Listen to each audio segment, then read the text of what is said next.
noches, bienvenidos a Especiales AUPAN.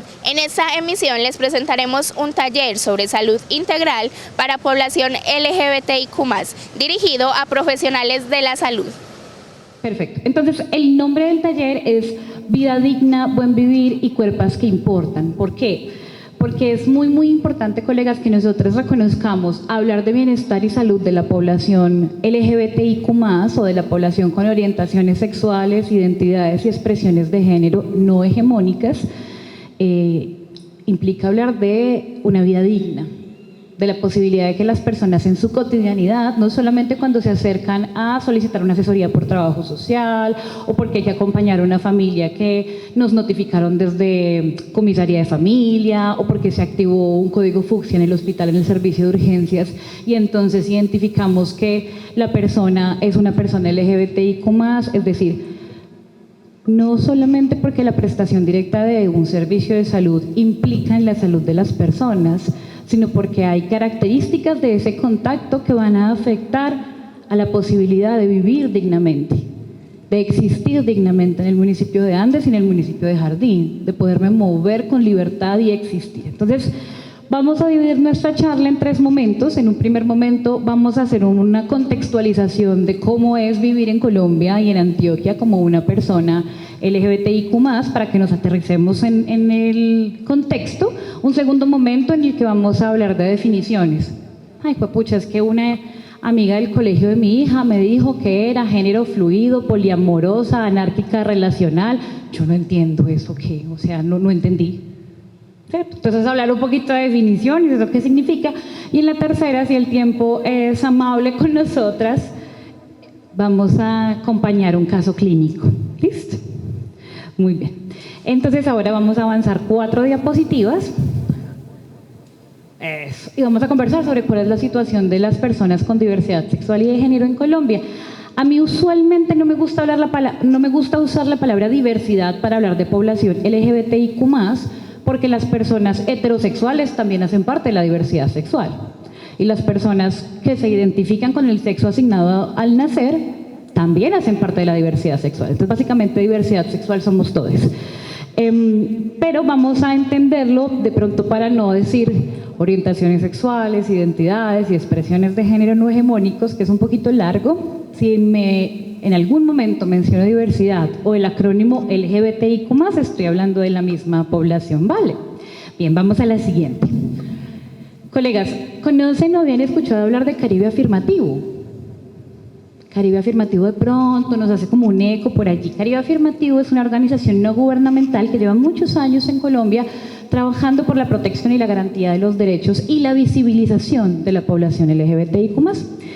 Caribe Afirmativo reunió información de distintas fuentes desde el año 2023 y desde el año 2024. Ellos han hecho este ejercicio ya desde hace mucho, más o menos desde 2010, y sacaron un informe que es un informe de derechos humanos que se llama Con permiso para despreciar. Informe de derechos humanos de personas LGBTIQ+ en Colombia. Ese se publicó este año. Y vean que lograron reportar 7.253 casos de violencias contra personas LGBTIQ+ en nuestro país. Dentro de esas violencias hablan de homicidios y feminicidios, amenazas, violencia policial, actos de discriminación y violencia sexual. Sé que es como un poco duro entrar hablando de este tema, pero es que esto implica que uno vivir abierta y tranquilamente como una persona LGBTIQ+ en Colombia no es fácil. Es un poco como ponerse un blanco, como ponerse una etiqueta y exponerse a este tipo de violencias. Recordemos además que la Organización Mundial de la Salud, cuando hablamos de violencia, específicamente violencia sexual, nos dice que los fenómenos de violencia y de reporte se comportan como una pirámide. Entonces, en la punta de la pirámide están esos 7.253 casos que encontramos, es decir, los que se reportan porque las personas van a fiscalía o buscan a la policía o ponen una denuncia. En la mitad, las violencias que las personas reportan, es que yo soy de la Universidad de Antioquia y estoy haciendo una investigación, ¿cierto? En encuestas, en, digamos, mecanismos no formales de denuncia, y en la base de la pirámide, la realidad del número de violencias. Entonces podríamos estar hablando de un número incluso hasta 10 veces mayor. Vale, vamos a la siguiente. Este es más viejito y este es también de calibre afirmativo, pero es de 2023 y nos presenta como un mapa de calor precisamente de esas violencias. Entonces, entre más oscuro el departamento o más oscuro el sector del país, es porque se han reportado mayores casos específicamente de violencias letales, homicidios y feminicidios. ¿De qué color ven Antioquia? Azul oscuro, ¿cierto? Desafortunadamente nuestro departamento en este mapa de calor ocupó el número 2 después del Valle del Cauca, siendo el territorio donde más feminicidios, homicidios había reportados hacia personas LGBTIQ+, durante el periodo 2022 y 2023. Vamos a la siguiente. Bueno, pasa algo además, y es que ya entrando directamente en el contexto de salud, es que tenemos un contexto social y cultural que es complejo, ¿cierto? Las personas LGBTIQ+ sufren fenómenos de expulsión de sus núcleos cercanos, de sus familias, de sus colegios de manera temprana, ¿cierto? Y eso hace que pues estén expuestas a vulneraciones, a dificultades para conseguir trabajos bien remunerados porque abandonan el colegio o tienen niveles de escolaridad, digamos que más bajos que incluso el resto de la población. Y en salud puntualmente pasa algo, y es que nosotros no tenemos la claridad de cuántas personas LGBTIQ+ tenemos, por ejemplo, en algunos lugares del país, ¿cierto? Y específicamente hablando de salud, ¿es porque es tan grave? Pues porque cuando yo voy a orientar un recurso para algo, pues yo necesito saber cuántas personas o que eso es importante, ¿cierto? Supongamos que yo les digo a ustedes, colegas, vamos a trabajar en el suroeste antioqueño violencias basadas en género, porque en el último año hemos identificado que han aumentado los casos de violencias basadas en género. Yo tengo como un número que me respalda, eso me ayuda a tomar decisiones en salud pública. Con la población LGBTIQ+, pues tenemos unos números muy escuetos que no se coordinan. El DAN en el 2022 habla más o menos del 2.02%, perdón, de un 1.7%. La encuesta nacional de demografía en salud, que es más viejita, habla del 2.2%, pero puntualmente no tenemos unos datos claros y específicos, ¿cierto? Entonces, si yo, por ejemplo, soy, ¿qué?, la Gobernación de Antioquia, y a mí me dice una colectiva o un colectivo, ay, es que necesitamos acciones puntuales de protección de defensa de los derechos de las personas LGBTIQ+ en el municipio de Andes y de Jardín. Si yo soy la tomadora de decisiones, les voy a decir, bueno, pero entonces, ¿a cuántas personas LGBTIQ+ en esos municipios es que les están pasando cosas? ¿Cierto? Entonces es casi como una culebra que se muerde la cola, porque las personas no se reconocen o no se autoidentifican en encuestas o en censos formales, también porque volvemos a lo mismo, reconocerse abiertamente como una persona LGBTIQ+ en nuestro país, desafortunadamente y dolorosamente, es ponerse un blanco en la frente, ¿cierto? Vamos a la siguiente. ¿Qué pasa entonces en el... bueno, entonces como les decía, las diferentes fuentes nos hablan, se mueven en porcentajes entre el 1.7% de la población, el 2.2%. Sin embargo, Colombia Diversa en el 2010, haciendo un ejercicio de comparación de nuestro país con países que tienen perfiles sociodemográficos muy similares, dice, venga, la población LGBT de Colombia probablemente sea entre el 6 y el 10% de la población. ¿Cuántos habitantes tiene Andes? 42.000, casi 50.000. ¿Sí ven que hice mi tarea? 50.000, ¿cierto? Entonces estaríamos hablando de entre el 6 y el 10%. ¿Cuánto es el 10% de 50.000? Al menos 5.000 personas. ¿Les parece poquita gente? No, ¿cierto? Porque también uno muchas veces dice, no, si de pronto en Jardín sí no hice la tarea, no sé cuántos habitantes tiene Jardín. 12.000. Virgen Santísima. Entonces, ¿cierto? ¿Cuánto es el 10% de 16.000?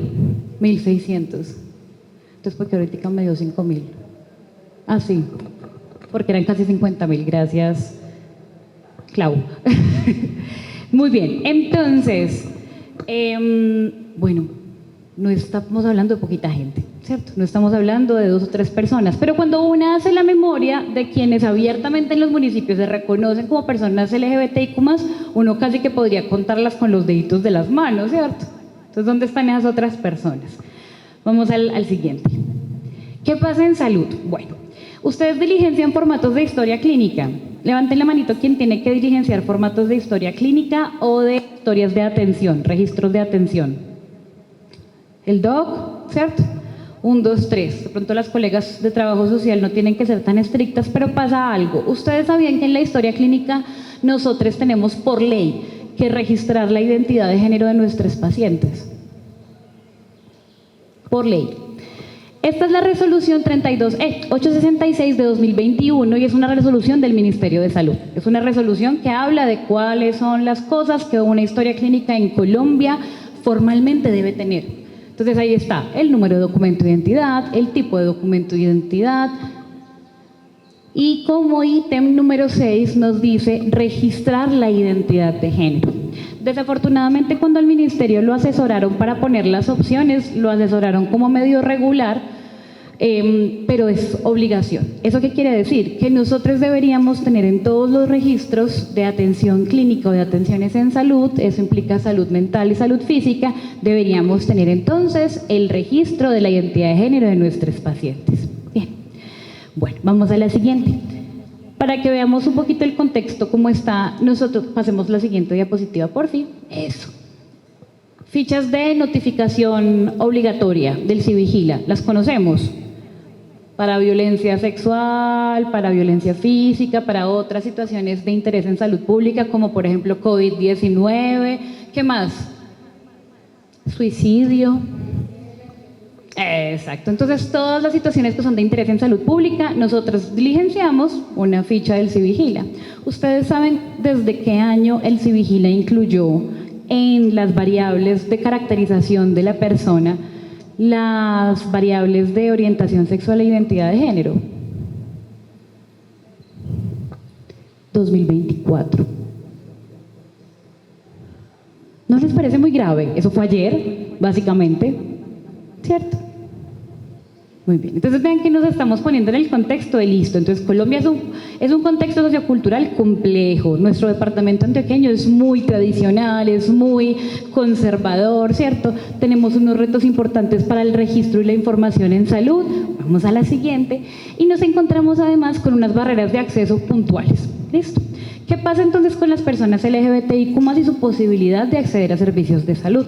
Lo primero, hay una falta de aseguramiento. ¿Cómo hace una persona del común y corriente para acceder o afiliarse a una EPS?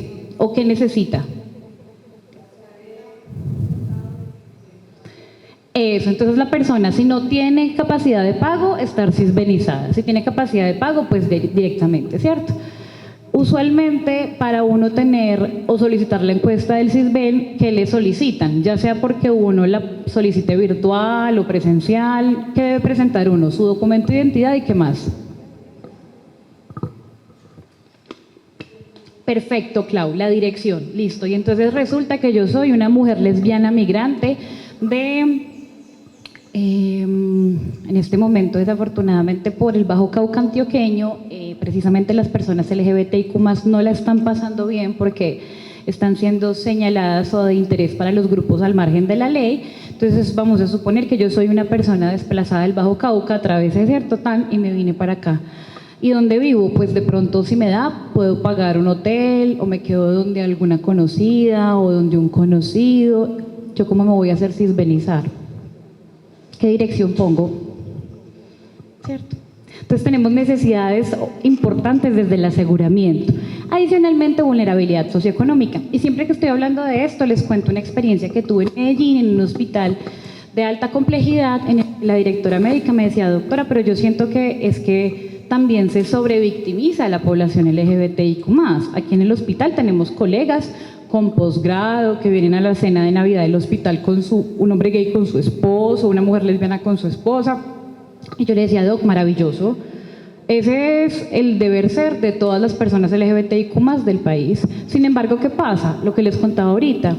Rechazo en el núcleo familiar, rechazo en el núcleo escolar, expulsión temprana de esos núcleos de protección. Si yo me desescolarizo tempranamente, tengo menores oportunidades de acceder a trabajos mejor remunerados y eso termina exponiéndome a trabajos de pronto donde puedo ser explotado laboralmente o con mala remuneración, o incluso como es el caso, por ejemplo, de las mujeres transgénero.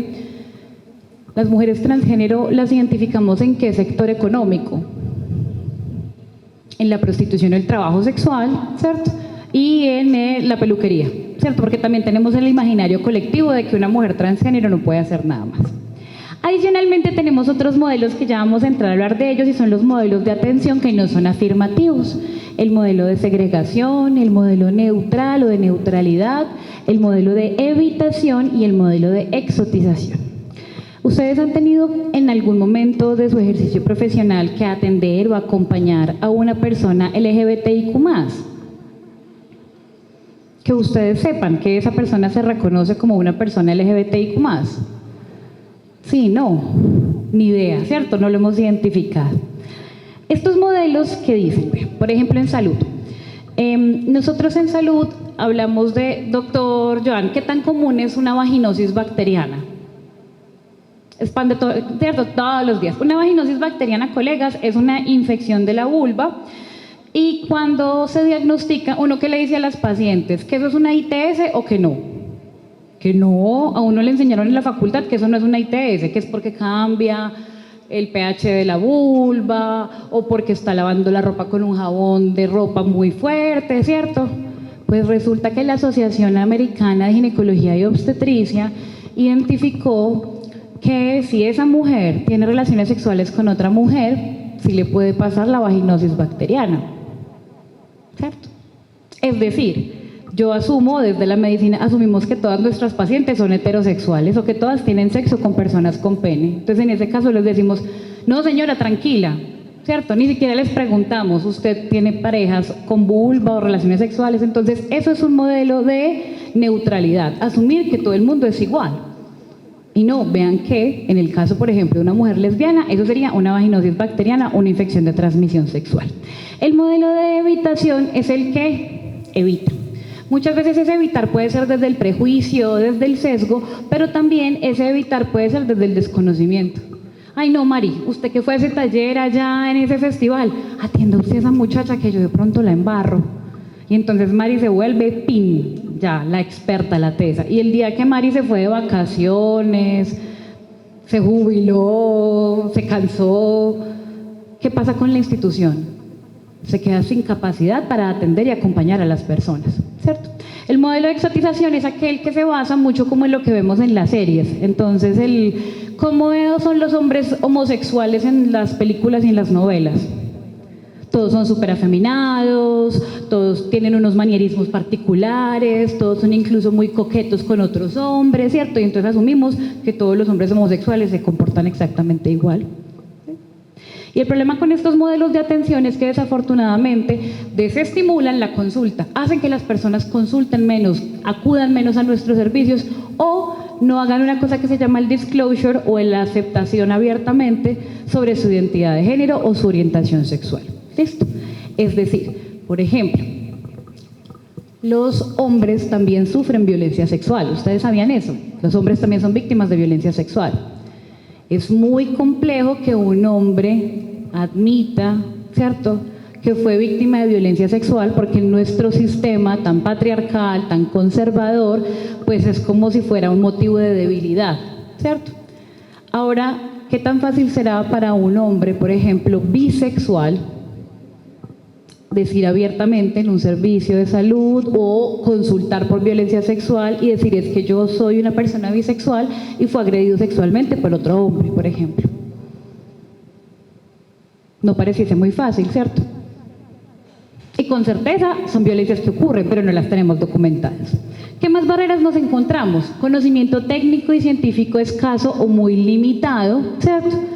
Entonces, de pronto ustedes han leído o han visto sobre el acompañamiento a familias homoparentales desde trabajo social. ¿Qué particularidades hay o qué necesidades hay extra? Tenemos una guía que conozcamos sobre acompañamiento a las necesidades en familias homoparentales.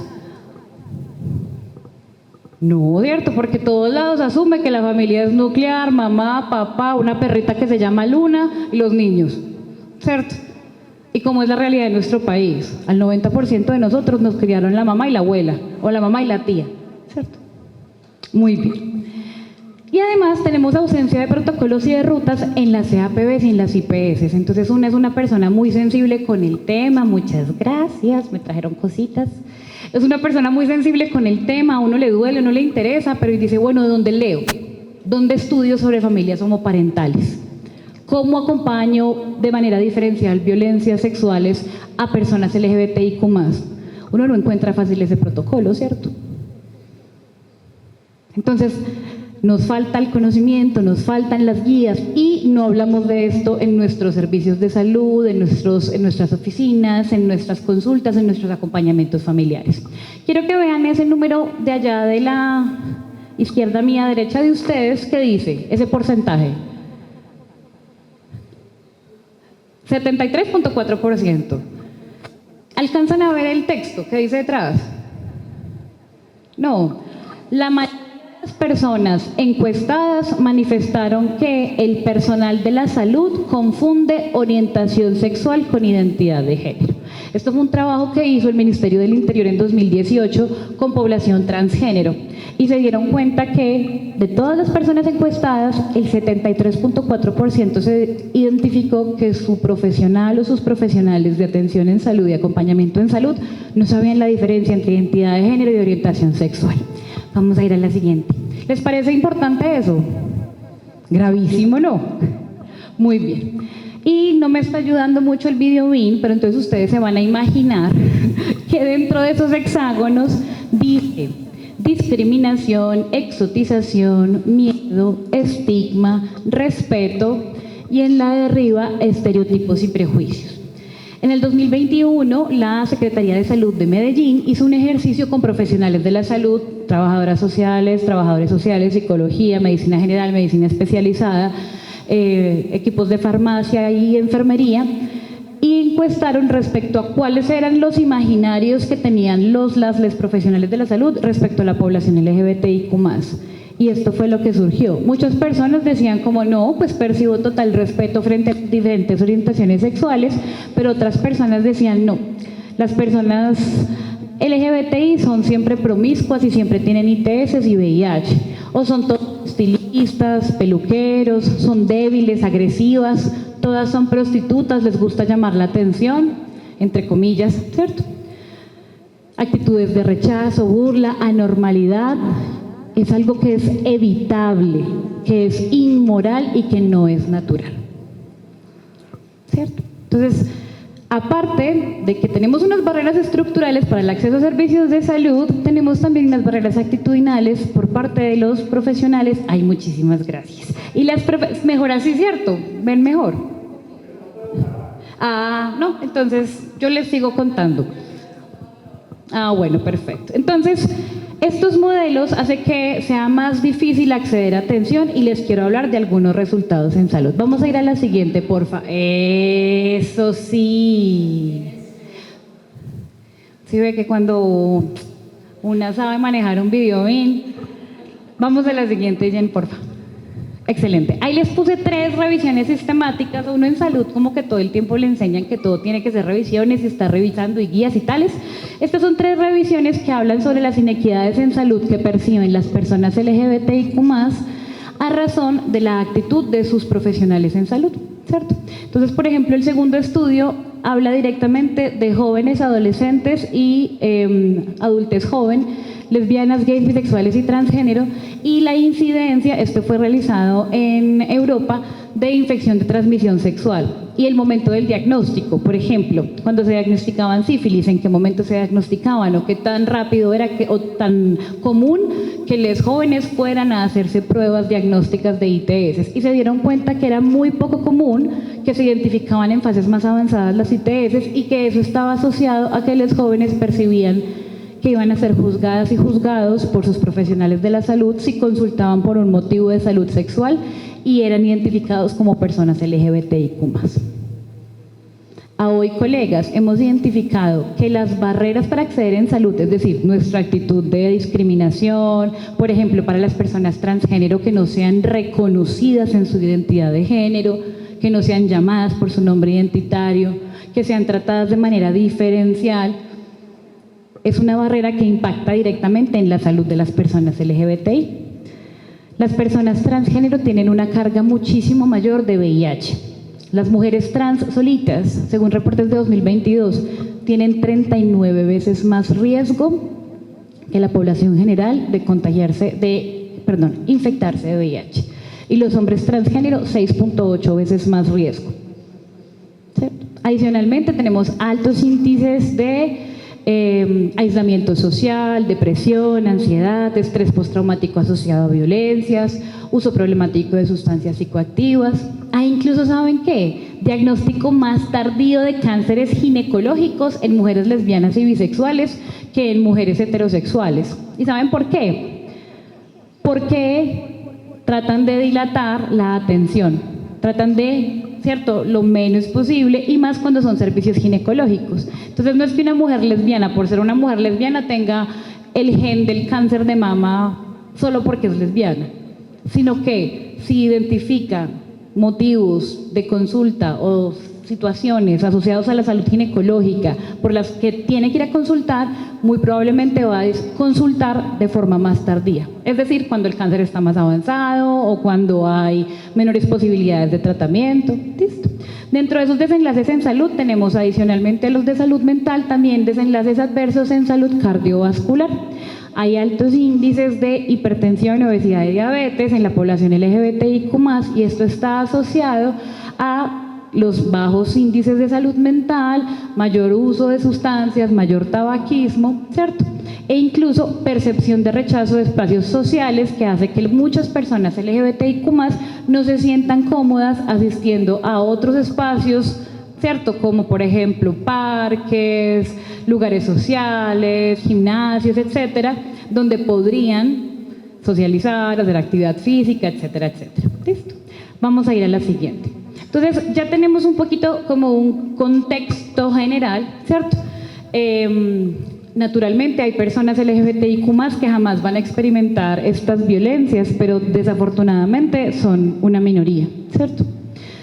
Aún nos encontramos entonces que profesionales, personas así con el súper duper doctorado, incluso siendo personas con, entre comillas, muchos privilegios, temen hablar de su orientación sexual o de su identidad de género porque sienten que va a ser una condición por las cuales pueden ser violentadas en cualquier momento.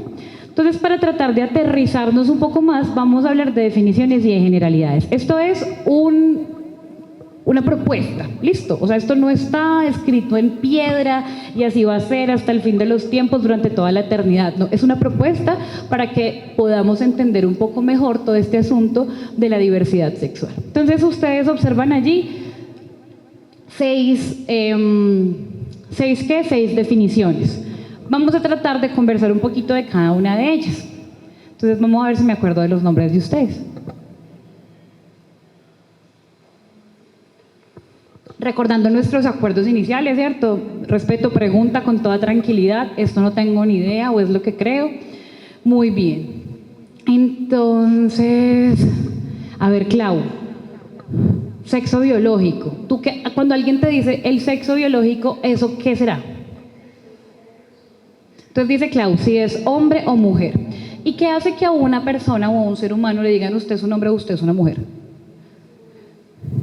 Los genitales, ¿cierto? El pene, la vulva. Entonces cuando uno recibe un parto, uno mira entre las piernas de ese bebé y uno dice, uy, esto tiene una vulva. Entonces le dice a la señora, felicitaciones, usted tuvo una niña. Y si tú tienes pene y testículos, le dice a la señora, felicitaciones, usted tuvo un niño o un varón, ¿cierto? Incluso desde antes del nacimiento, en la ecografía, ¿cierto? Entonces uno ya, listo.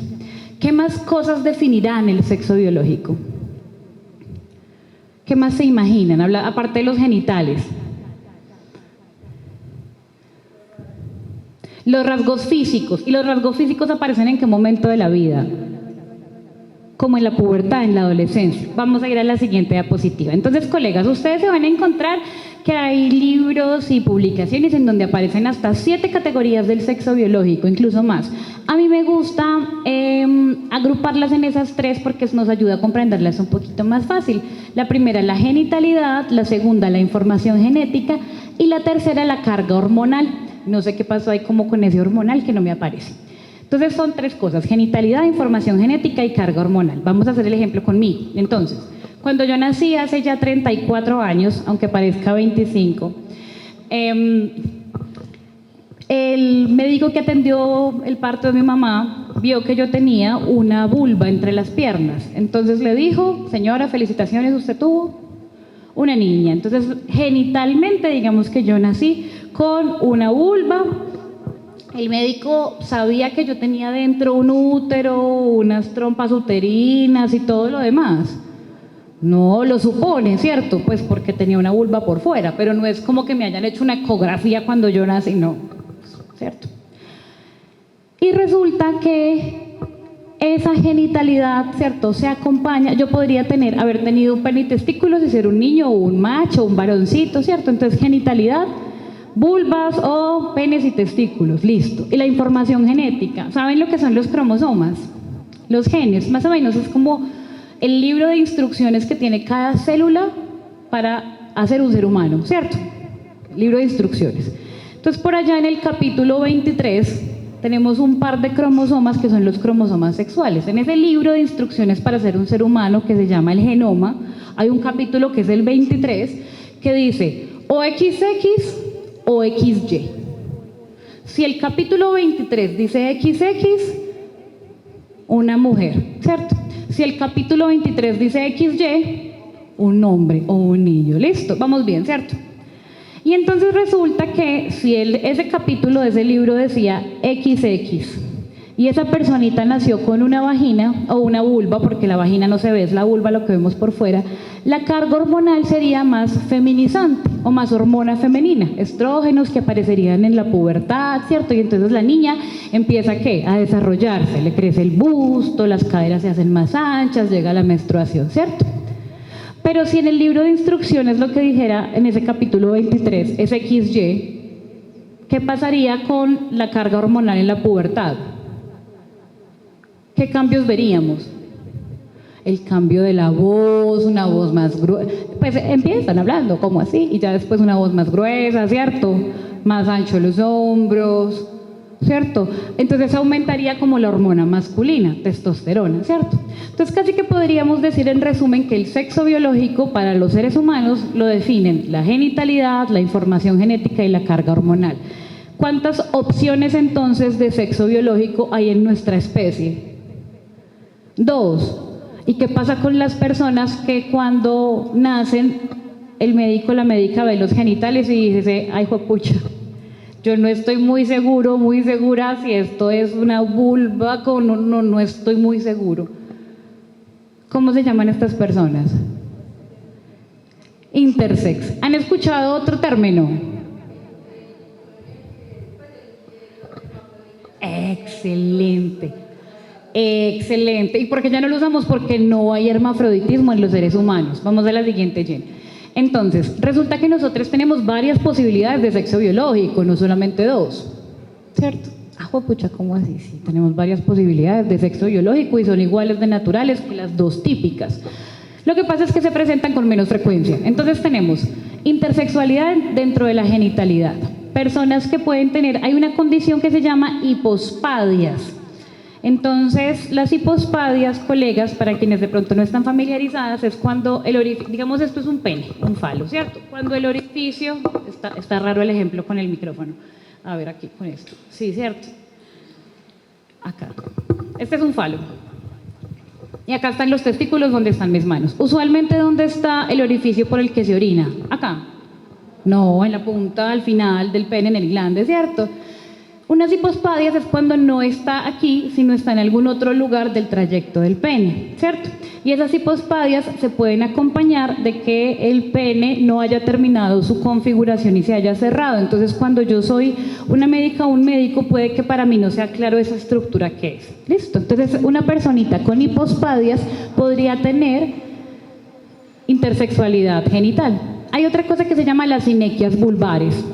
Y las sinequias vulvares es cuando hay en la vulva, los labios están parcial o totalmente fusionados, ¿cierto? Entonces hagan de cuenta que estuvieran como pegaditos, ¿cierto? Entonces uno no sabe, ¿será que eso era como un escroto? O sea, como la bolsita de unos testículos y no salió pene, o qué pasa, ¿cierto? Usualmente las personitas que nacen con esta condición, pues las operan para que puedan orinar, ser funcionales, etc. ¿Listo? Vamos bien, ¿cierto?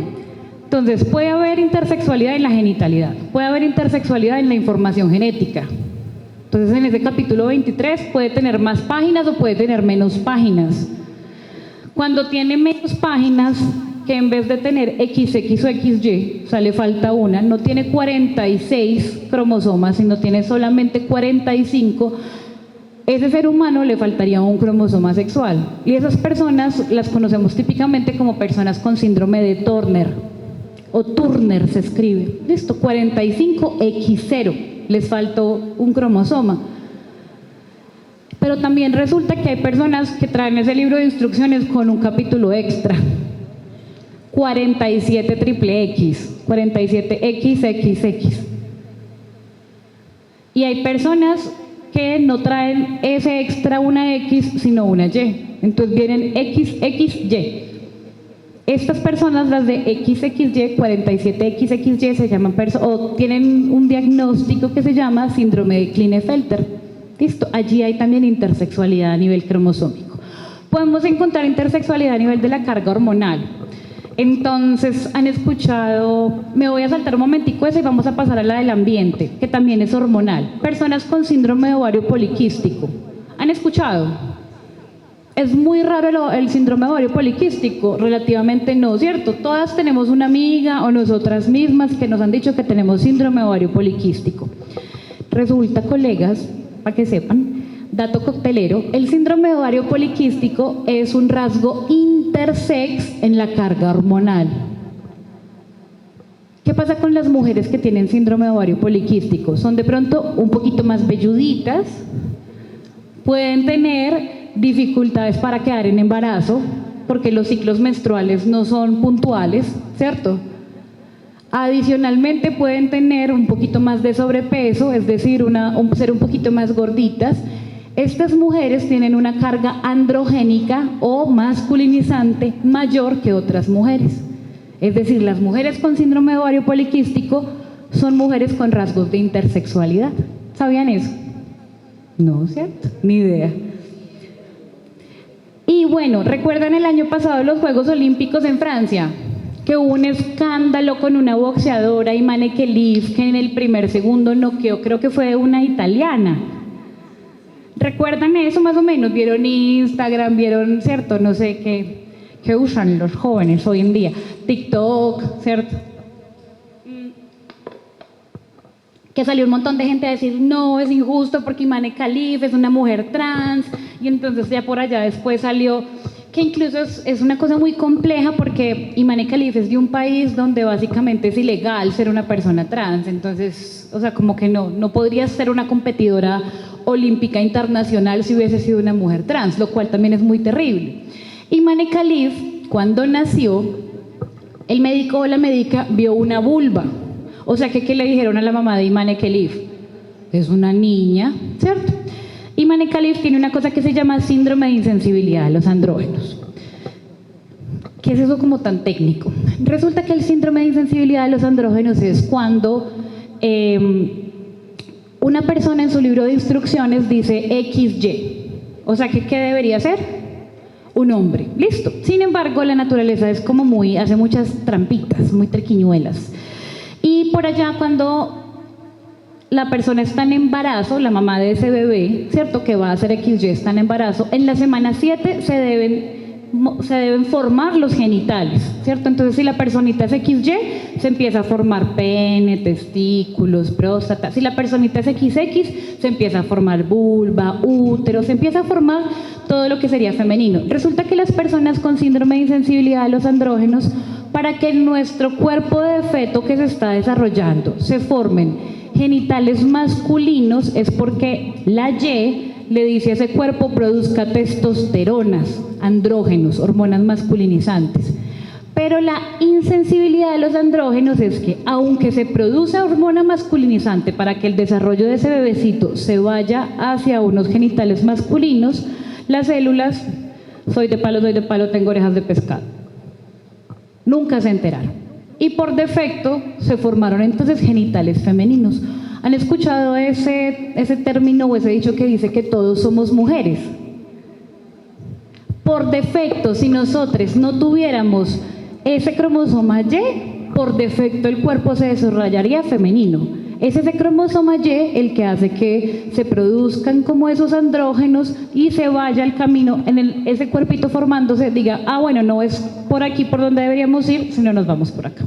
Entonces, volviendo a Imane Khelif, usualmente las personas con síndrome de insensibilidad a los andrógenos son, entre comillas, machos genéticos, que puede que se den cuenta que son, entre comillas, machos genéticos, porque aunque se vean como mujeres, sean mujeres, les diagnosticaron al nacer un sexo femenino porque tenían genitales femeninos externos, por allá en la adultez se demoran mucho en menstruar o no menstruan nunca, entonces les hacen estudios y se identifica que no hay un útero, sino que de pronto hay por allá un testículo chiquitico guardado, y les hacen exámenes genéticos y dicen, oh sorpresa, ¿cierto?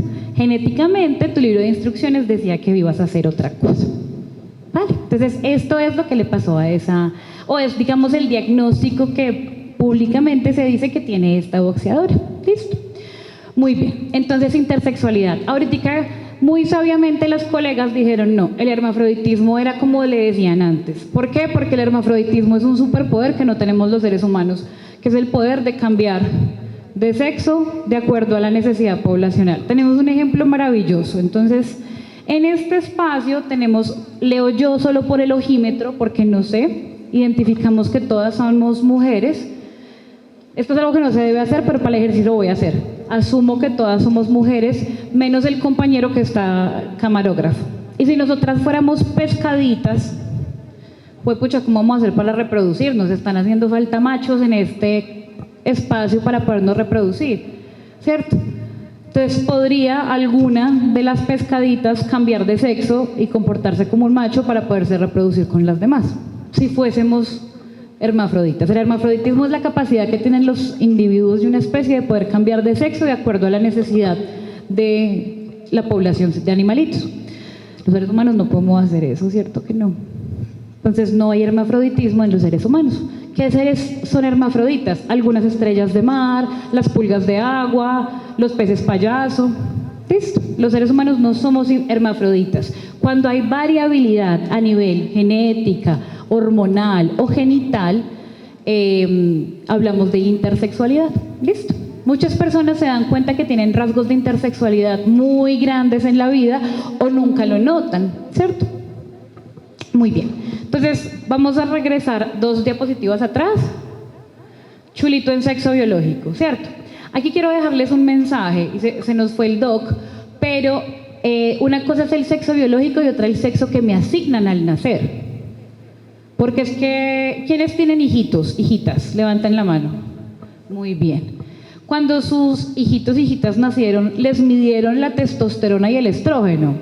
No, eso no se lo hacen a un bebé. Les mandaron a hacer un cariotipo para mirar cuántos cromosomas tenían y en dónde. No, o sea que ni la parte genética ni la parte hormonal, sino únicamente por los genitales asignamos un sexo.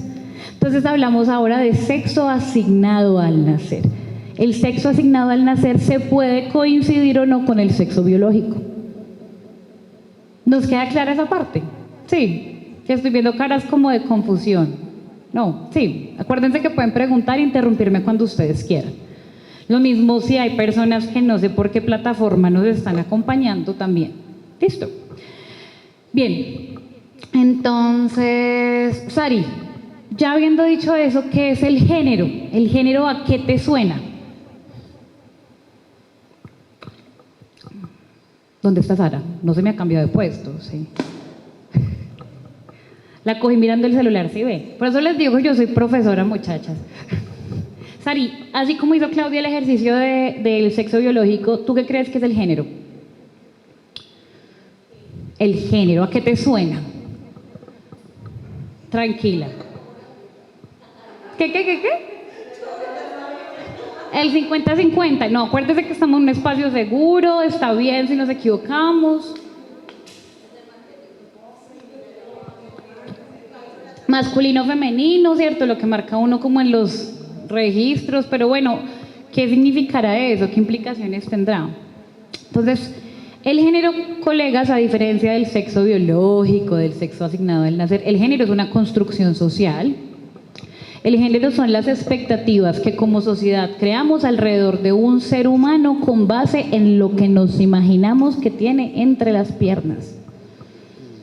¿Cierto? Entonces, si a mí me dicen, ay, ve, te voy a presentar una amiga, yo sin saber quién es, qué hace, cuántos años tiene, ya me estoy imaginando en mi mente que viene una persona de pelo largo o de pelo corto.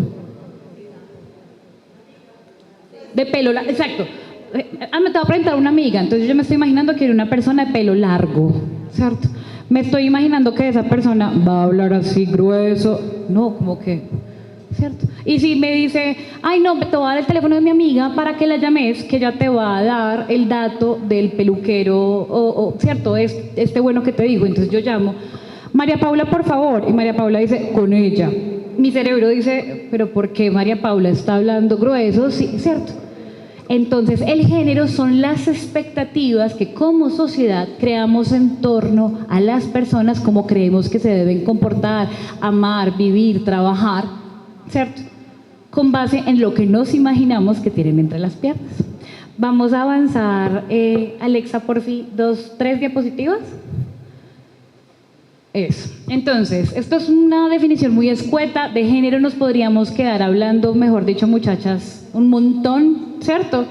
Entonces, el género es una construcción social. Es diferente el género que percibimos aquí en Andes como lo percibimos al género como es percibido, por ejemplo, en la India, o como era percibido en Medellín en los años 50, ¿cierto? El género como es percibido en Colombia, o lo que se supone que podían hacer las mujeres en Colombia, hoy aquí, en 2025, es diferente a lo que podían hacer en 1930. En ese momento una mujer no podía comprar un lote o una vaca. Tenía que ir con el esposo o el hermano o el papá, ¿cierto? Porque las mujeres no podían tener propiedades, porque se consideraba que no eran aptas para manejar dinero. ¿Y será que nuestro cerebro no puede manejar dinero? No sabe, el de las mujeres. No, era una construcción social, ¿cierto? Es una construcción social. Entonces el género tiene que ver con cómo sociedades, de acuerdo al modelo económico, de acuerdo al modelo cultural, cómo nos comportamos. Entonces, para nosotros en Colombia, hablar de hombres y mujeres es como lo básico, como que así lo entendemos, pero podríamos irnos a otros lugares del planeta, por ejemplo la India, en donde están las hijras. Y las hijras son diferentes a los hombres y a las mujeres y se consideran otro género. Y hay unas formas como la cultura de la India y la gente se comporta con ellas. Son usualmente personas asignadas como machos o asignadas masculinas al nacer, pero que se reconocen o se comportan como tradicionalmente lo harían las mujeres. Y en la India las hijras casi que están destinadas a la pobreza y a la mendicidad.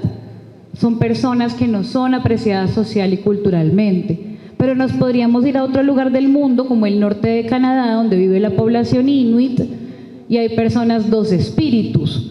Y las personas dos espíritus, aunque hayan sido asignadas al nacer como varones, porque tengan pene o etcétera, si son personas dos espíritus, esas comunidades indígenas las aprecian muchísimo, porque son personas con una sabiduría especial, con una sabiduría importante.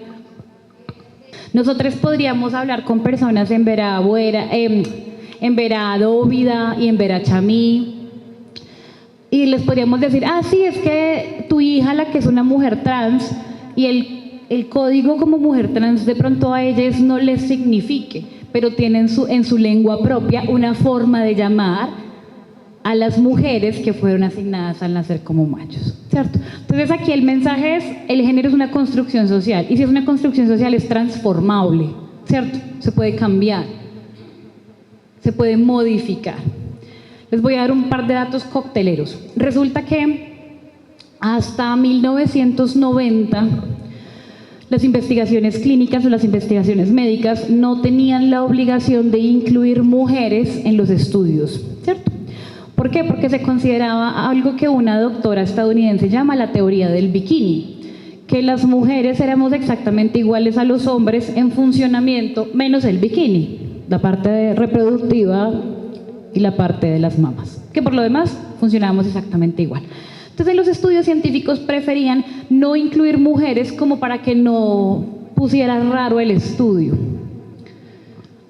¿Eso qué causó? Que la mayoría de los estudios sobre salud cardiovascular estuviesen hechos o tuviesen resultados que salieron de investigaciones en cuerpos masculinos y los estuviéramos extrapolando a cuerpos femeninos, ¿cierto? No es una coincidencia que a las mujeres se nos demoren más en diagnosticar los infartos. Porque es que ese dolor de pecho que se va para la mandíbula, ¿para dónde más se va? Al brazo, y la persona hace así. Es una presentación típica del infarto en hombres, porque los estudios que se hicieron fueron hechos en hombres. A las mujeres no se nos suele presentar típicamente el infarto así. Se nos puede presentar más como dolor interescapular, se puede confundir más con gastritis. Entonces, nuestras creencias del género pueden afectar directamente cómo nos comportamos en salud. Hablemos de salud mental. ¿Cómo nos va con el tema de suicidio? ¿Quiénes tienen eventos suicidas más letales? ¿Los hombres o las mujeres? Los hombres. Más letales los hombres, ¿cierto? Y tendrá que ver con que seamos una sociedad profundamente conservadora, donde los hombres son menos hombres si hablan de sus sentimientos, son menos hombres si comparten lo que piensan, son menos hombres si lloran, ¿cierto? Entonces vean que las construcciones en torno al género son responsables de desenlaces directos en salud. ¿Listo? Entonces voy a avanzar un poquito más para que alcancemos a ver el caso clínico.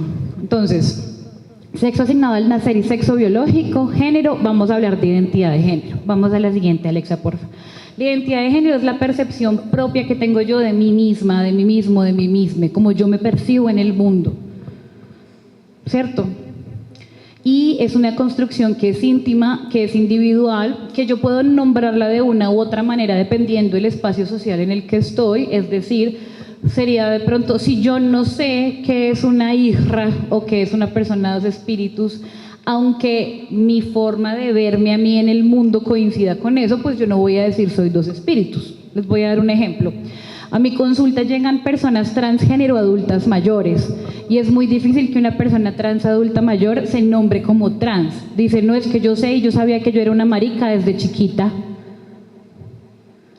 Pero esa persona trans sabe, o sea, su sentir no era porque fuese basado en su orientación sexual, sino en su identidad de género. Entonces, hay diferentes formas. Esto, vuelvo a hacer aquí el ajuste, el paréntesis. Recuerden que esto es una construcción, esto se puede mover, puede cambiar en el tiempo. ¿Listo? Hablamos de personas cisgénero porque es coincidente el sexo asignado al nacer con la autopercepción. Entonces volvemos al ejemplo mío. Hace 34 años nací con una vulva, a mi mamá le dijeron, nació una niña, y yo, en términos de lo general, me siento cómoda con algunos momentos y algunos cuestionamientos políticos, ¿cierto? Pero por lo general y en general, me siento cómoda de nombrarme en el mundo como una mujer. Es decir, mi autopercepción se coincide con esas expectativas de lo que me asignaron. Yo soy una mujer cisgénero. Una persona que nació con pene y testículos, fue asignada al nacer como un macho y se reconoce en el mundo, se nombra desde allí como un hombre, sería un hombre cisgénero o un hombre cis. ¿Listo? Pero entonces también pudiese haber sucedido que yo hubiera nacido con pene y testículos y a mi mamá le hubieran dicho, señora, usted tuvo un niño. Y que yo hubiese tenido una infancia perfecta, maravillosa, ¿cierto? Pues porque eso no tiene nada que ver con experiencias o no de violencia sexual, de estrato, ¿no? De hecho, esa fue, las colegas de psicología, esa fue la gran lucha que se dio en la psicología de los 90, tratar de demostrar que la homosexualidad era el resultado de la violencia sexual. Y uno de los estudios más grandes que hay, que es un estudio de cohortes en el que tenían una cohorte de personas heterosexuales y otra cohorte de personas homosexuales, y trataron de hacer seguimiento de cuáles habían sido las experiencias de victimización y de violencia que habían tenido esos dos grupos. Adivinen en qué grupo encontraron mayores índices de violencia familiar y de violencia, en ese momento fue violencia familiar, en el de las personas heterosexuales. Entonces un poco se cayó la teoría de que la homosexualidad era el resultado de la violencia doméstica y de la violencia intrafamiliar. Entonces, volviendo al tema, yo puedo haber nacido con pene y testículos, haber tenido una familia, una infancia maravillosa, etcétera, indiferente, pero reconocerme en el mundo y nombrarme y sentirme con más comodidad de existir en el mundo como una mujer. En ese caso, ¿yo qué sería? ¿O cuál sería mi identidad de género? Una mujer trans. Listo, yo no sería un hombre que se convirtió en una mujer porque no soy un Pokémon. Listo, no sería un hombre que quiere ser una mujer, no, sería una mujer trans, si es allí desde donde me nombro. Listo. Pudiese haber nacido con vulva, le dijeron a mi mamá, es una niña, y habitar el mundo, pero no sentirme cómoda con habitar el mundo desde lo femenino, sino desde lo masculino, sentirme más cómoda con la masculinidad. En ese caso yo sería un hombre trans. ¿Listo? Si desde allí me reconozco y me nombro. Entonces nombramos a la persona no con base en su genitalidad, no con base en lo que creemos que tenía, no, sino como la persona se percibe. Si la persona se percibe y se nombra desde la feminidad o como una mujer trans, es una mujer. Si se percibe desde lo masculino, pues es un hombre. Ya sea un hombre que tiene coincidencia, es un hombre cis, o un hombre que no tiene coincidencia con lo que le asignaron. ¿Vamos bien allí? Sí. Acuérdense que me pueden parar porque esto creo que es de las cosas más importantes, que tengamos mucha claridad en esto. Y hay, digamos, una tercera definición y es, otra vez se me robó un pedacito, y es género diverso. En el género diverso caben otras formas de autorreconocerse y autopercibirse que son diferentes a las identidades cisgénero o a las identidades trans. Entonces hay personas que, independientemente de lo que tienen entre las piernas, no se sienten cómodas de asumir o habitar el mundo desde el estereotipo de lo femenino o desde el estereotipo de lo masculino.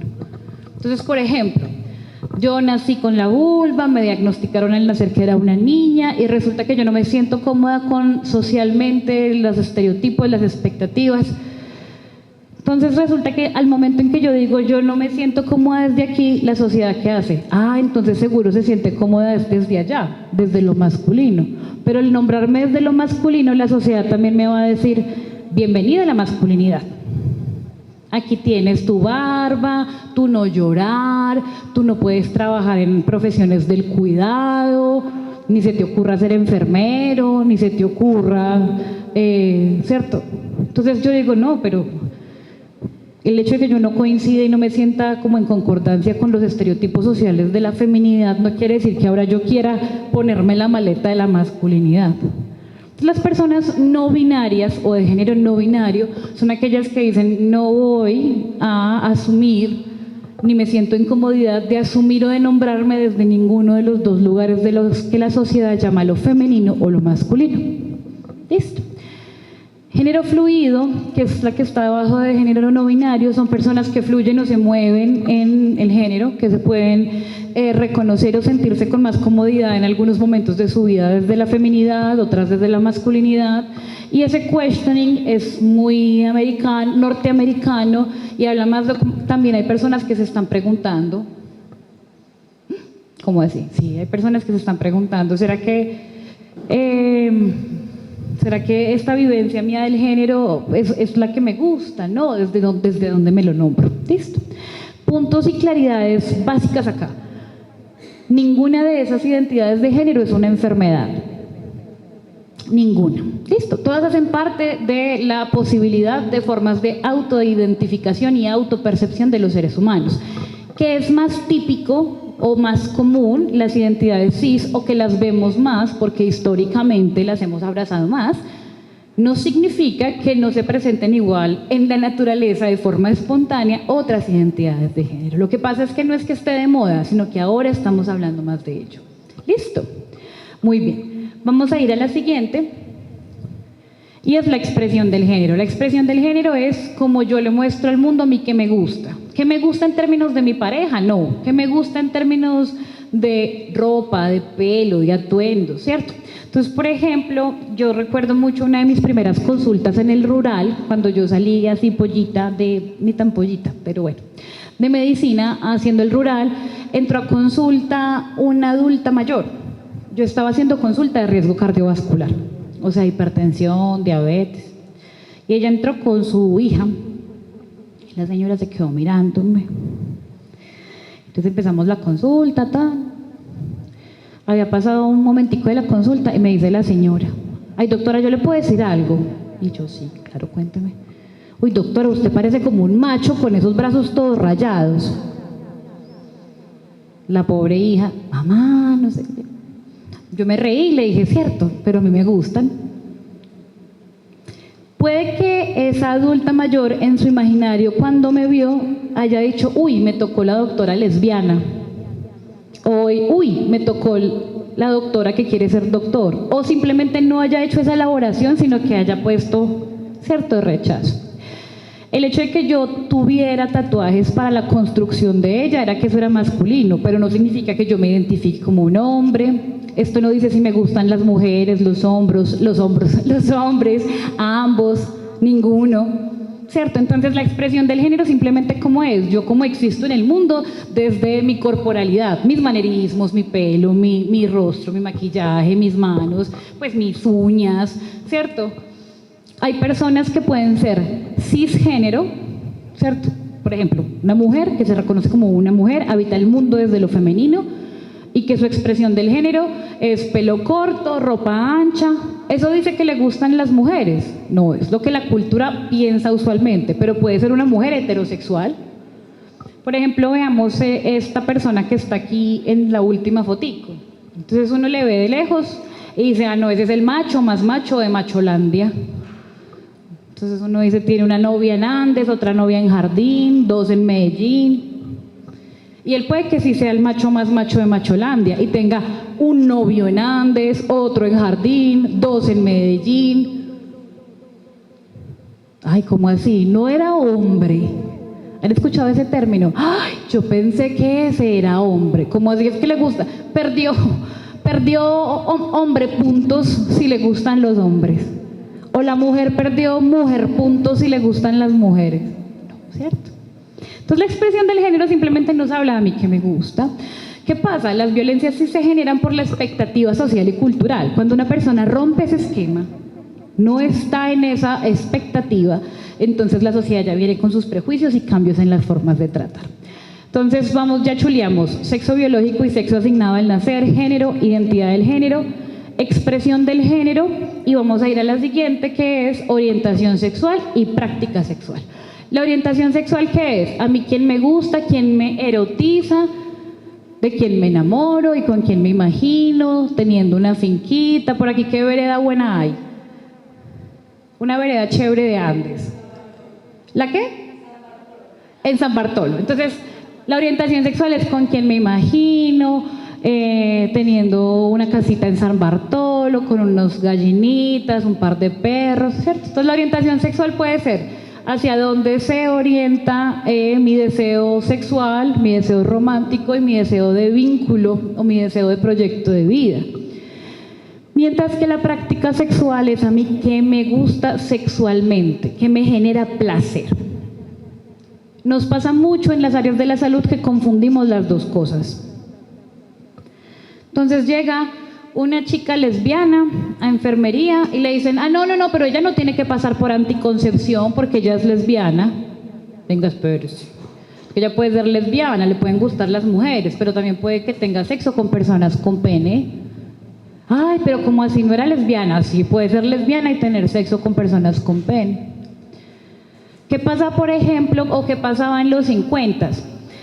Nadie se atrevía a hablar de sexo oral, sobre todo las mujeres no hablaban de sexo por muchas razones, pero entre unas era que cuando una mujer decía que quería experimentar ser estimulada oralmente por su esposo, novio, arrocito en bajo, pelito, ¿cierto? Se asumía que era una mujer lesbiana, porque el sexo oral era una práctica de mujeres lesbianas. Imagínense eso, ¿cierto? Así como, por ejemplo, en nuestro entorno, típicamente los hombres cisgénero no experimentan o tienen miedo de verbalizar que quieren experimentar el sexo anal, o la estimulación anal, o el orgasmo prostático, que se llega al orgasmo prostático a través de la penetración anal. no, si es que yo soy un macho, pues no vas a perder macho puntos. Hay hombres que disfrutan de ser penetrados analmente por sus esposas, por sus novias. Ay, pero ¿cómo así? ¿No era hombre? Sí. Y no era heterosexual, sí, le gusta ser estimulado de esa manera por su esposa o por su novia. Listo, entonces, la práctica sexual es muy diferente de la orientación sexual. No hay prácticas sexuales que sean específicas de una orientación sexual. Listo. Muy bien, ¿cómo vamos allí? Bien, perfecto. Entonces vamos a irnos a conocer el caso de esta persona. Dale siguiente, porfa. Vamos a pasar a conversar, a conocer a esta persona. ¿Listo? Esta persona se llama Manu. Es una persona afán. Ahorita les digo eso qué significa. Y tiene 18 años y se ve así como se ve, como está la foto. ¿Listo? Manu es estudiante de segundo semestre de arquitectura. Vive en Belén San Bernardo, en Medellín, con su mamá, su hermana mayor y una perrita que se llama Luna. Sus padres son divorciados y la madre es docente de bachillerato. Listo. Vamos a pensar, ¿cierto?, que el caso de Manu nos llega remitido y ustedes están en este momento, la idea es que trabajemos un momentico en equipos, como ustedes se quieran organizar.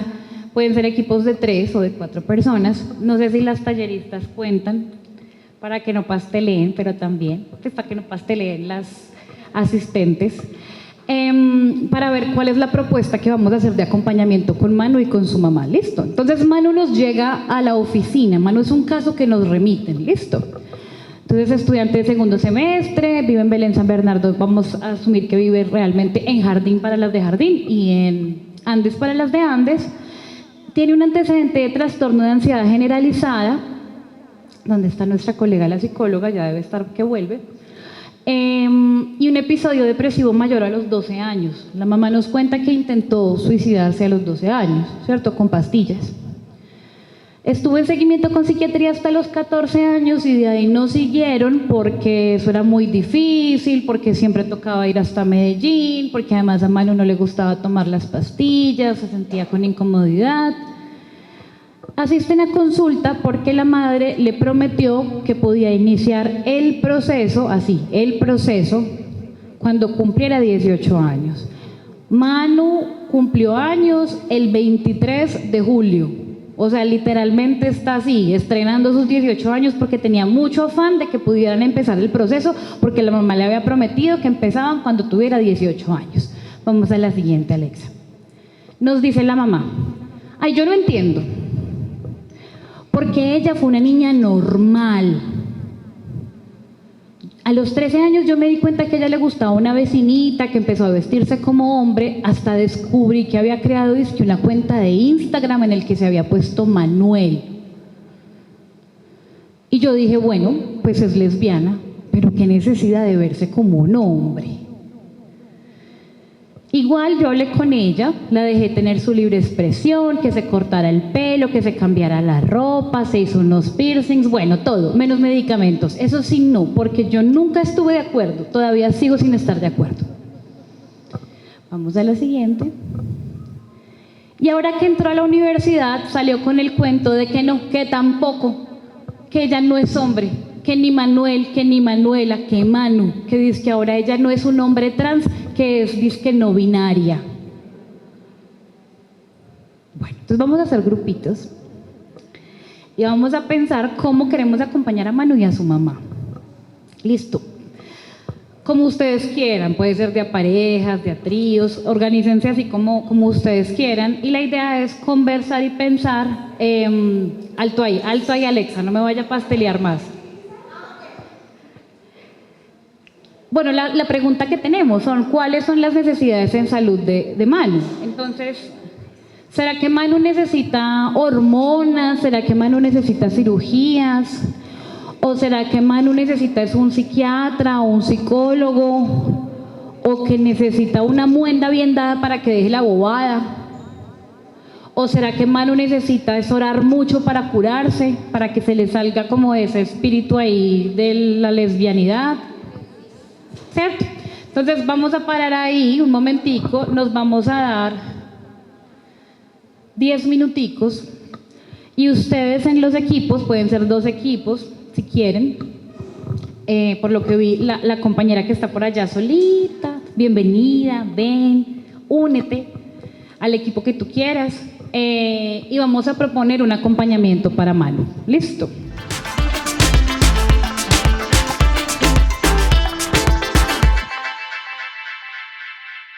Entonces, tal cual, asumimos muchas cosas, ¿cierto? Vean que, y no está, es decir, no les voy a decir que quienes hablaron en femenino están bien, ni que la que habló en masculino está bien, porque en ningún momento le preguntamos, no sabemos cómo le gusta que se refieran a sí mismos, así hablamos en masculino, en femenino. Entonces, una recomendación, y este es como el primer mensaje que quiero como que se lleven con respecto a personas, atención y acompañamiento a personas trans y de género diverso, a todo, primero no asumimos nada, ¿cierto? Que ese era un mensaje que quería como ir poniéndoles en la mesa cuando estábamos hablando de las definiciones, del macho de macholandia, ¿cierto? No asumimos nada. La expresión de género de alguien no me define ni su identidad ni su orientación, ¿cierto? En algunos casos la expresión del género ayuda a reafirmar la identidad. Por ejemplo, para las mujeres trans, para algunas, no para todas, es muy importante verse con su piel depilada, su carita, que su cara no se vea con vellos, verse muy femeninas estereotípicamente, pero hay otras mujeres trans que para ellas eso no es importante. Entonces, o sea, el primer mensaje es: no asumimos de las personas con respecto a lo que vemos. Y esto aplica para todo. Se van a evitar muchos dolores de cabeza y van a ser muy felices y van a hacer que las personas se sientan mucho más tranquilas. No sé si les ha pasado en algún momento que lleguen a sus oficinas, consultas, espacios de acompañamiento, una persona o 2 personas con una diferencia muy grande de edad. Y uno, ay, ¿cómo así? ¿Cómo estás? ¿Con quién viniste? ¿Con tu papá? No, es mi esposo. Ah, eso sí. ¿O con quién viniste? ¿Quién te acompaña? ¿Tu mamá? No, es mi señora. ¿Cierto? Entonces no asumimos. Y con ese no asumimos, incluimos el no asumir con la expresión del género y tratemos de preguntarle a todas las personas, no solo a las que creemos que son trans o personas LGBTIQ+, sino en general a todas las personas, cómo les gusta que las nombren. Vean que yo les decía, yo me llamo Tatiana Alexandra. Particularmente no es que me choque el Tatiana, pero me gusta y me siento más cómoda con el Alex, ¿cierto? Y así hicimos el ejercicio al principio. ¿Cómo quieren que yo me refiera a ustedes? Y es muy sencillo, nos toma 30 segunditos. Y la idea es no aplicarlo solo con las personas que leemos que son personas trans o personas que hacen parte de la población LGBTIQ+, sino en general. ¿Listo? Muy bien, entonces con ese no asumir, con ese preguntar, podemos agregar la pregunta de ¿cómo quieres que me refiera a ti? En neutro, en masculino, en femenino. A veces a las personas adultas, no adultas mayores, adultas, les cuesta como esta pregunta, como pero Joaquina, me llamo, pues Joaquina, ¿cierto? Entonces uno, bueno, Joaquina, hay personas que no les gusta el nombre que les pusieron y entonces por eso yo pregunto, para que estés en comodidad. ¿Cierto? Bien. ¿Qué pasa? Entonces es importante que tengamos en cuenta que cuando hablamos de personas trans, y ahí pongo transgénero con un asterisquito, porque eso incluye, o sea, cuando digo trans, para facilidad, voy a hablar de personas trans y de género diverso, es decir, todas las personas que no se sienten en comodidad directamente con nombrarse con el estereotipo social que implica su sexo asignado. Hablamos de que son aquellas personas cuya identidad o expresión de género difiere del género socialmente atribuido al sexo asignado al nacer. Entonces, casi que me atrevo a decir que el 90% de la sociedad, o tal vez un poquito menos, asume que las personas que se nombran como hombres trans son personas afán, asignadas femeninas al nacer. Afán, ese significa el afán, asignado femenino al nacer. O si este tema les interesa y lo van a leer de pronto y ven literatura en inglés es AFAB, Assigned Female at Birth, que traduce exactamente lo mismo de asignado femenino al nacer. Entonces, esas personas afán que no se sienten cómodas con nombrarse como mujeres, hombres trans. O personas AMAN, asignadas masculinas al nacer, o en inglés, Assigned Male at Birth, mujeres trans. Y la mayoría de la sociedad cree que solo hay esos 2 caminos.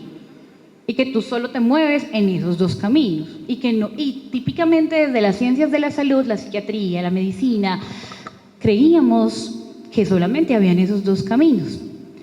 Y resulta que no. Yo les conté ahorita que la identidad de género tiene que ver mucho con el contexto social también y con la autodeterminación. No es que yo pueda decidir la identidad de género de alguien más, eso se percibe. Ustedes por la mañana cuando se levantan y van a ir para el trabajo, antes de bañarse dicen, hoy decido ser una mujer. No, ¿cierto? Uno como que lo vive, lo percibe, es algo que está innato. Igual es para las personas trans.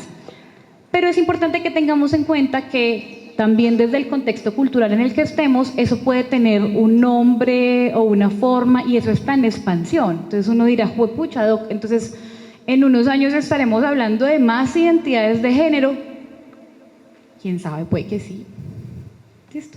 O puede que, como en este momento la mayoría de los gobiernos del mundo desafortunadamente están girando a ramas más conservadoras y bueno, ni siquiera el problema es lo de girar a ramas más conservadoras, sino que hay gobiernos como el de Estados Unidos que directamente está señalando y generando estereotipo y prejuicio y discriminación hacia las personas trans, pues que en unos años ni siquiera hablemos de estos términos, sino que no se hable de lo trans, que esperemos pues que no sea así, ¿cierto?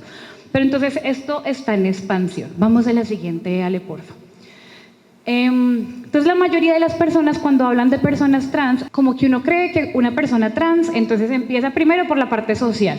Entonces, si es una mujer trans, se compra vestidos, se deja crecer el pelo, se pone las uñas, si es un hombre trans se lo corta, y que después viene la parte legal. Ah, bueno, sí, ya, entonces ya que se está vistiendo y todo, vaya, cambie el nombre de la cédula, vaya, cámbiela.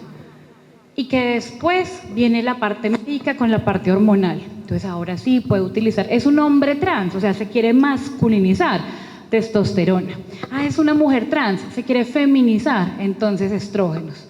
Y que ya después la parte quirúrgica, ah, bueno, entonces es una mujer trans, se va a poner los senos, se va a operar los genitales, es un hombre trans, se va a aplanar su pecho, se va a quitar los senos, se va a poner, y ahora sí, eso que no se ve bien es una carita feliz, y ahora sí está feliz.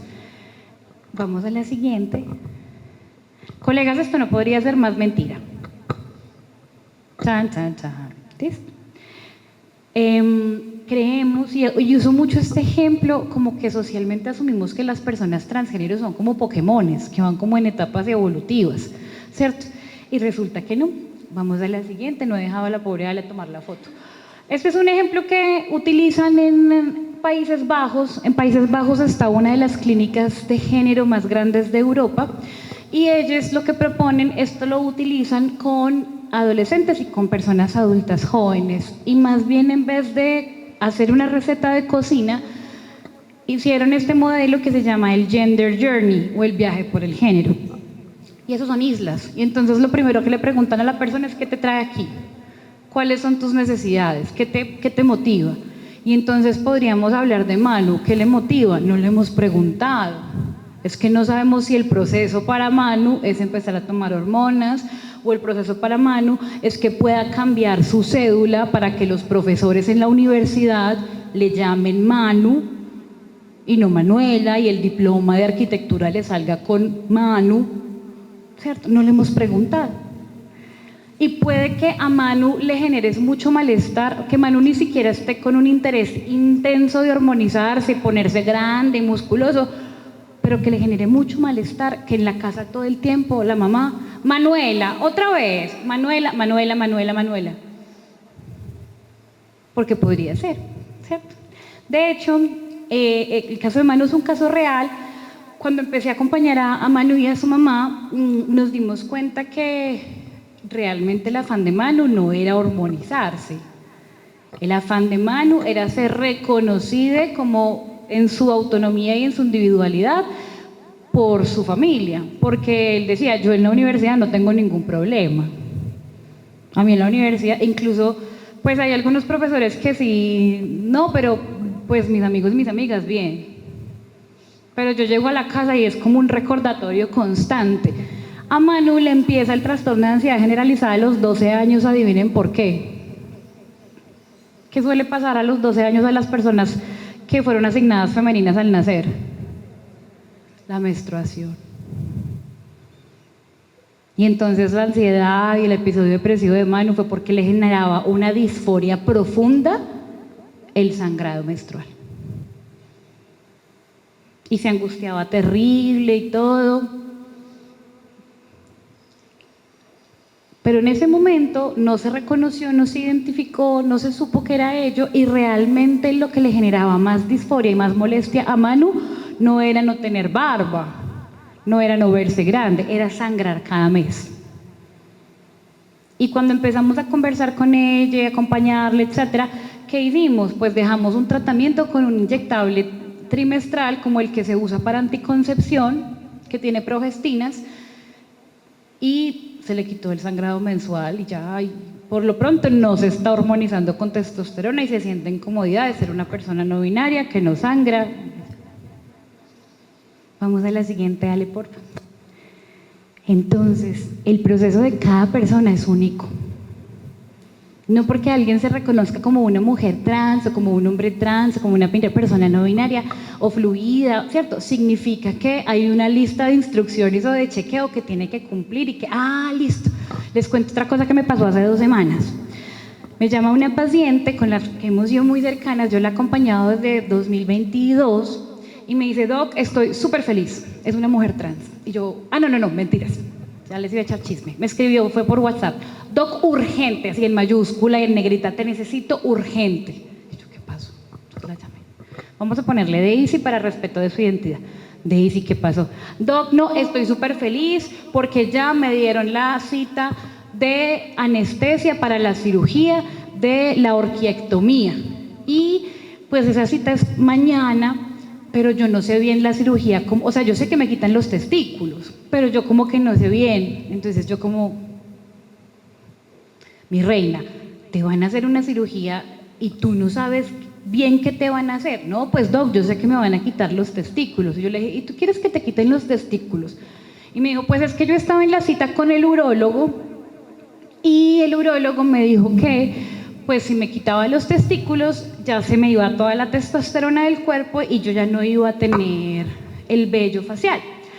Entonces, pues a mí el vello sí me molesta mucho. Entonces le dije yo, Bella, y su novia, ella es una mujer lesbiana y ella en sus prácticas sexuales, de su sexualidad, de su intimidad, ella disfruta tener erecciones y ella disfruta de penetrar a su pareja. Y para ella y en su individualidad y en su construcción identitaria, ella disfruta del sexo penetrativo.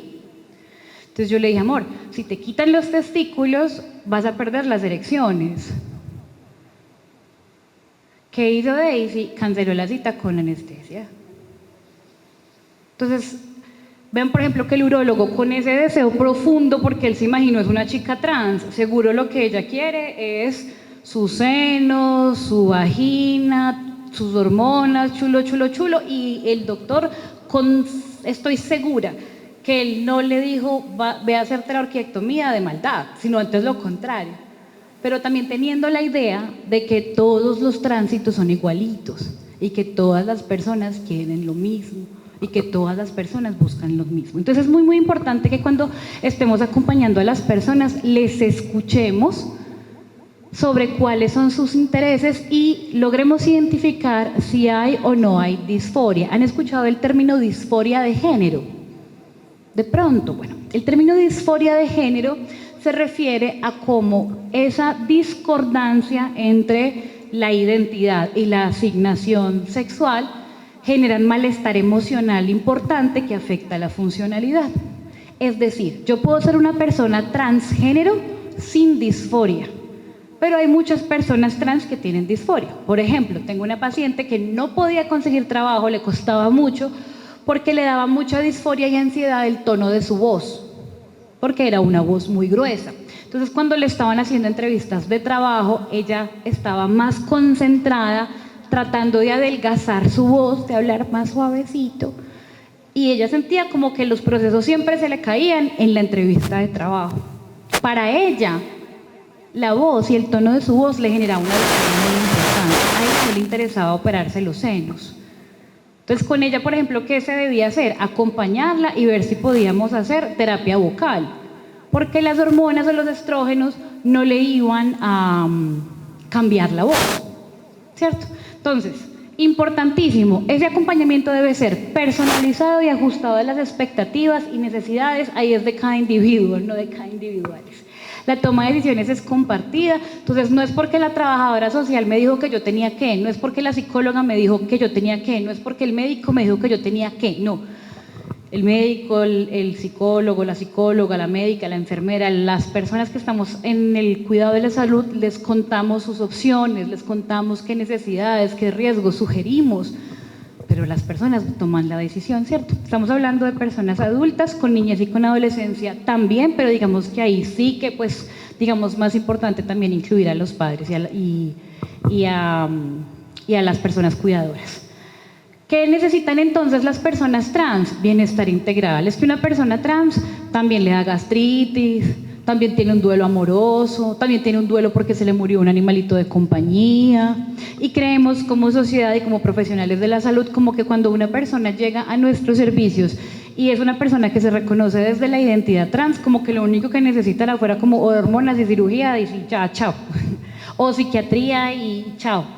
Y no, venga, es que también hay unas necesidades. Los cambios físicos en nuestro sistema de salud, colegas, todos los servicios de salud que una persona trans necesita para afirmar su identidad, para sentirse cómoda, todos los servicios de salud están incluidos dentro del plan de beneficios. ¿Listo? Es decir, si el médico, la médica, el equipo interdisciplinario que acompaña a esa persona, por ejemplo, la paciente que les contaba sobre su voz, la terapia vocal no es algo como tan típico de mandar en ese caso, solo para unos diagnósticos puntuales. Entonces a mí me tocó hacer una cosa que se llama un MIPRES y solicitar una autorización, no un MIPRES porque es para medicamentos, sino solicitar una autorización para que a ella le autorizaran sesiones de terapia vocal para ella empezar a hacer ejercicios y todo. Claro, es que el tema de su voz le estaba afectando su calidad de vida. No significa que todas las mujeres trans se sientan incómodas con su voz, ¿cierto? Entonces, sí, los cambios físicos y asociados a la expresión del género van a ser importantes, pero porque aportan a ese bienestar integral. Entonces, siempre que vamos a pensar en acompañar a una persona trans o a una familia en donde hay una persona trans, adolescente, adulta mayor, de la edad que sea, preguntarnos, ¿esa persona tiene disforia? Es decir, ¿hay algo respecto a esa discordancia que le esté generando un malestar profundo? ¿Ustedes creen que Manu tenía disforia? Manu del caso. Sí, Manu tenía una disforia profundísima asociada a su sangrado menstrual. Eso era lo que más disforia le daba. Le quitamos el sangrado menstrual con esas inyecciones de progestágenos y... ¿cierto? No se preocupen que ya les voy a decir cómo, en dónde entra y cuál es el rol de psicología y psiquiatría. Pero entonces es importante cuáles son las expectativas, cómo es esa historia personal. Es que la persona trans, Manu, también es estudiante de arquitectura, también es hija de una familia de padres separados, no sabemos si, ¿cierto? Como de pronto, es decir, no es que solo necesite cosas asociadas a su identidad trans, también puede que haya otras necesidades, otras cosas importantes de momentos claves en su vida. Y cómo están esas necesidades y cuáles son las redes de apoyo, si hay comorbilidades. En el caso de Manu sabíamos que había un trastorno de ansiedad generalizada que para Manu estaba asociado a la disforia que tenía, pero también podría ser que tuviese un trastorno de ansiedad generalizado asociado al rendimiento académico, asociado a la relación con mamá, ¿cierto? Vamos a la siguiente, Alexa, por favor. Entonces ya hablamos que, vamos a la siguiente, las necesidades de las personas trans en salud, puntualmente, ¿cuáles son? Pásala, porfa, Alexa. Bienestar integral, sí, claro, la afirmación del género es importante, pero también acciones de promoción de la salud, ¿cierto? De prevención de la enfermedad, diagnóstico y tratamiento, rehabilitación. Esto está muy medicalizado, pero podría ser también terapia familiar, ¿cierto? Puede que también necesitara consejería sobre hábitos de estudio, etc. Vamos a la siguiente. Entonces, importantísimo, las personas trans no son personas enfermas mentales. Sí se encuentran en mayor vulnerabilidad de sufrir trastornos de la salud mental, pero no porque cuando una persona es trans haya nacido con el gen de la depresión o el de la ansiedad, de pronto sí, de pronto no, no. Lo que genera el malestar psicoemocional usualmente son las situaciones sistemáticas de violencia, exclusión, rechazo que hay en torno, ¿cierto?, al ser una persona trans y existir en el mundo como una persona trans. Vamos a pasar porfa a la siguiente. Esta es la teoría de estrés por minorías. De pronto algunas de ustedes están, o algunos de ustedes están familiarizados con ella. Básicamente lo que es que personas que hacen parte de minorías sociales, cuando están expuestas a estresores generales y a eventos donde hay prejuicio, pueden generarse situaciones que den desenlaces negativos o positivos en su salud mental que les afecten de manera diferencial, ¿cierto? Es decir, las personas trans pueden experimentar violencia y transfobia, incluso por parte de personas de la población LGBTI, ¿cierto? Vamos a la siguiente. ¿Qué podemos hacer? Entonces aquí ya viene como listo, bueno, entonces ya tenemos la cabeza toda enredada y mucho rollo y mucha cosa. ¿Qué podemos hacer? Modelos afirmativos de atención. ¿Listo? ¿Qué es un modelo de atención afirmativo, colegas? Un modelo que revisa los sesgos internos y es culturalmente humilde. ¿Qué significa eso? No la sabemos todas.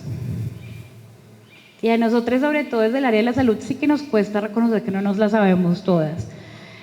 Revisar si de pronto yo tengo prejuicios internos, que de pronto yo digo, no, sí, los trans, los gays, no, bien, pero cuando es mi hija, o mi sobrina, o mi hermano,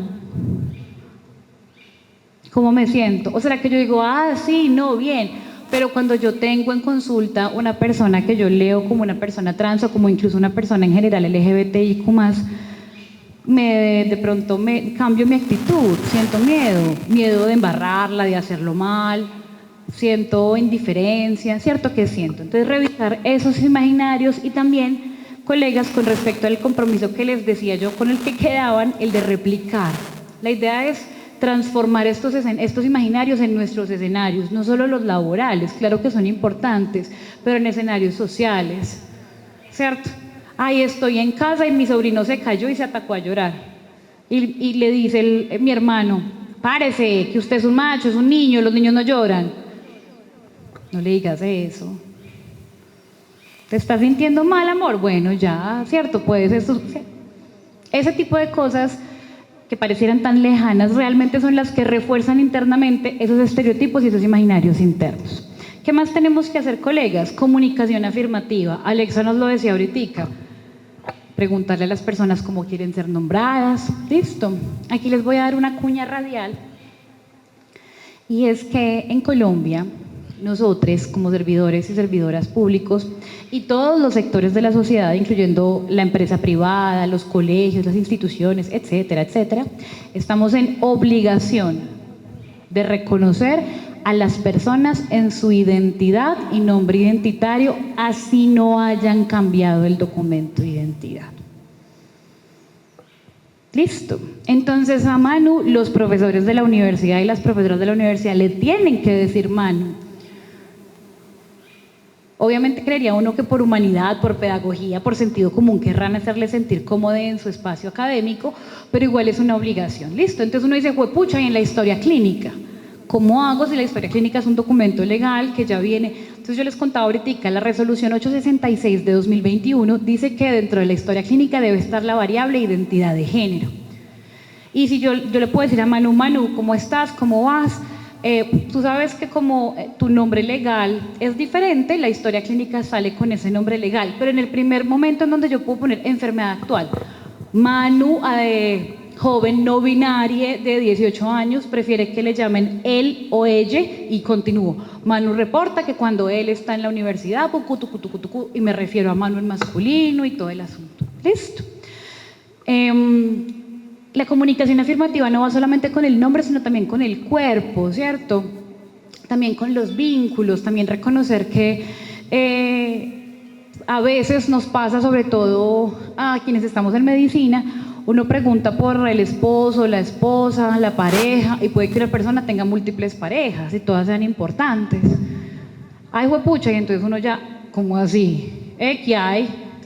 Y uno sin querer hacer daño ya generó una barrera para esa persona. Y de pronto si esa persona tiene inquietudes respecto a cuidados en la salud sexual, con sus múltiples parejas, no nos las va a hacer a nosotros. Que ya le dijimos, ¿qué hay? ¿Cierto? Entonces tener también ese tema de la comunicación afirmativa muy presente desde allí. El compromiso institucional, colegas, esto es, mejor dicho, Colombia es uno de los países en Latinoamérica que es más robusto en normas de protección a la población LGBTIQ+.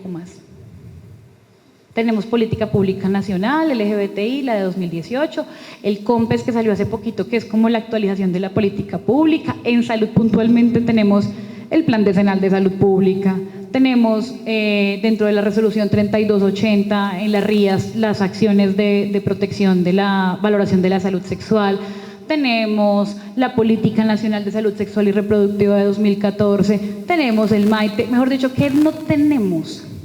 Tenemos un marco jurídico muy amplio y el problema ¿cuál es? Que nuestros colegas y las instituciones no los conocen, ¿cierto?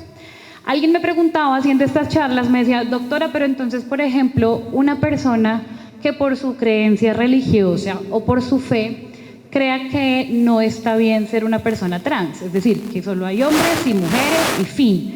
Esa persona puede hacer objeción de conciencia. ¿Saben lo que es la objeción de conciencia? La objeción de conciencia es esta figura que protege a los médicos y profesionales de la salud que no están de acuerdo con la interrupción voluntaria del embarazo de realizarla. ¿Listo? Entonces supongamos que yo, como Alexandra Montoya, para el ejemplo, no estoy de acuerdo con la interrupción voluntaria del embarazo, yo no voy a interrumpir ningún embarazo porque yo no estoy de acuerdo, no me parece, soy objetora de conciencia. El Estado me dice, tú puedes ser objetora de conciencia, pero objetar conciencia no significa que yo no debo darle la información completa a la persona, que yo no debo analizar a la persona en la ruta completa para que si esa persona desea interrumpir su embarazo, que no son solo mujeres, sino también personas no binarias como Manu, que pueden gestar, ¿cierto? O hombres transgénero. Entonces esta persona me decía, yo puedo objetar conciencia, o no me decía por ella misma, sino una persona puede objetar conciencia. No, no hay objeción de conciencia a razón de la identidad, orientación sexual o expresión de género de una persona. Eso se llama discriminación. Y tenemos una ley en Colombia que es la ley antidiscriminación. ¿Listo? Entonces muy importante porque yo sé que muchos de nosotros trabajamos con colegas de pronto que no por su fe o sus creencias, sino porque son personas muy añosas, con unas formaciones demasiado conservadoras. Importante decirle a las colegas, es que si nosotros estamos en el ejercicio de nuestra profesión en Colombia, estamos obligados al respeto de la identidad de género y la orientación sexual de las personas y al trato digno y humanizado. ¿Listo? Entonces recuerden que compromiso institucional es también revisar ese marco jurídico y que se puedan generar transformaciones. Porque ¿de qué sirve que Manu fue a la consulta con el doctor Joan, o fue a la consulta de psicología, o estuvo en acompañamiento por trabajo social y súper bien? Pero cuando está saliendo del hospital San Rafael, ¿cierto?, le dice la persona de vigilancia, niña, ¿usted para dónde va?